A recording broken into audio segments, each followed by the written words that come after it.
Hey friends, Robin Black here on special assignment for Monster Zim in Albuquerque, New Mexico. My friend Cub Swanson. Cub, I'm sure the Korean fans want to hear about your fight with Do-Ho Choi. They'll definitely want to hear about your upcoming fight with Artem Lobov. But how's life? I know you like to get better, fight to fight. What have you been working on? Just flowing and trying to do all the in-between stuff, about the striking, the wrestling, the grappling, and just making it flow a little bit better and not getting stuck, doing one discipline at a time. 5 years ago, 7 years ago, there would be moments where you would think, all right, I'm kickboxing now. Oh, we're on the ground, let's do some jiu-jitsu. Now, it's all just fighting. Yeah, and it happens a lot when you train one particular part so much that it shows that you were just training that and it doesn't flow as naturally. So, over the years, just with experience and time in the sport, it helps out. And I saw you in Toronto for that Do-Ho Choi fight. We'll talk about that in a bit. Obviously, it was an incredible fight. Your last 3 fights, to me, you've just never looked better as far as performance. Do you feel that's the case? Yeah, well, basically, we went back to the drawing board. I took a year off. I realized that my passion had kind of been taken away just because of the politics and getting lost in that. And it happens. You get to a point in your career where it's like after doing it for so long, you have to remember why it is you're doing what you're doing. So I was able to kind of fall back in love with the sport and really get to the roots of what made it enjoyable for me. And then going back to, okay, let's try to be the best version of myself. And then, every fight we took it one step at a time. With Hakran Diaz, we wanted to be precise, shut down his game. It wasn't my most exciting fight. There were some exciting moments, but I was trying to accomplish something. I did that, and then every fight I've tried to progress. So this fight, is going to be hard to top the Do-Ho Choi fight. But I'm trying to once again show another level up. When you said you have to go back to remembering what it was that you fell in love with the sport, when you really broke that down and zeroed in on your why you do this, what was it? What did you find?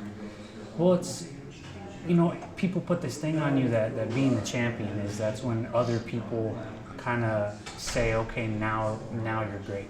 If you become the champ. But the reality of it is that you could have a great career and never fight for the title. And I've been doing this 13 years. I've never fought for one title in a small organization, a big organization. But I've always been fighting top people. I've always been giving fans great fights. I rarely have a boring fight. So, to me, it's like if I'm really concentrating on that belt, it's something that may never come just because of lack of opportunity. Or just timing, so those are things I can't control. Belts, titles, rankings, money, all those things are kind of mechanisms that seem to be there for people who don't understand the purity of the fight itself. It's there to sell things. Yeah. And that's not what you fight for. Yeah.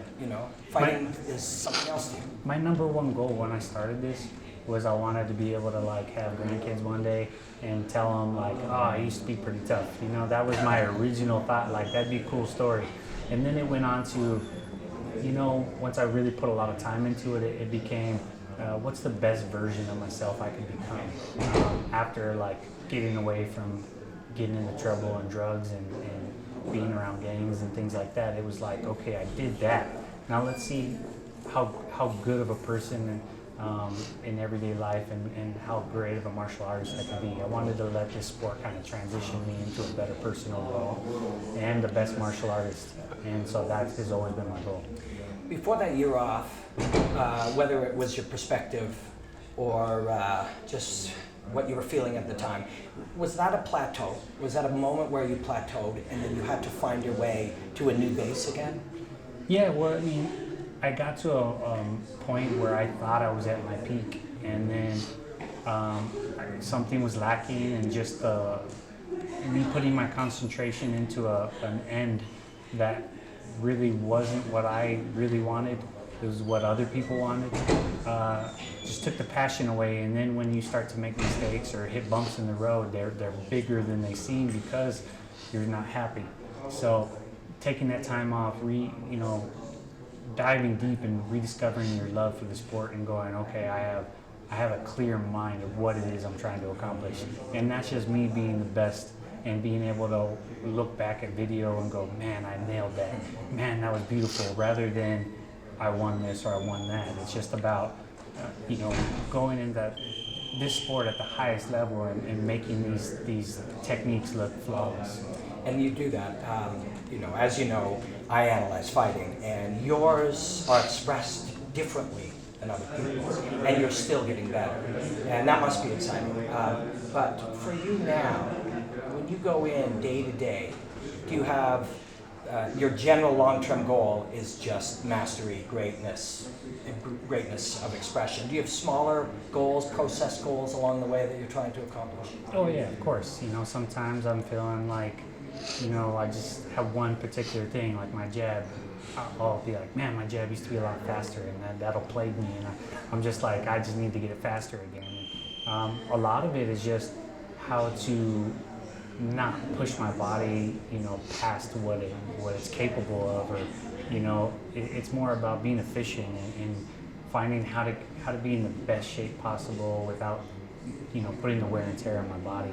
And so that way I can train longer and be more efficient, and that's all just, doing this over time, you learn it, and if you're not learning, then you're just not going to go anywhere. What are we doing here if we're not learning? Yeah, exactly. So this question is going to come up a lot. I know you're going to be a dad shortly, and close friends that you've had, I'm sure close friends that I've had that become a father, they say that it changes the meaning of things. When you're cooking dinner, it means something different now. Yeah. When you are going to work, it means it represents something different.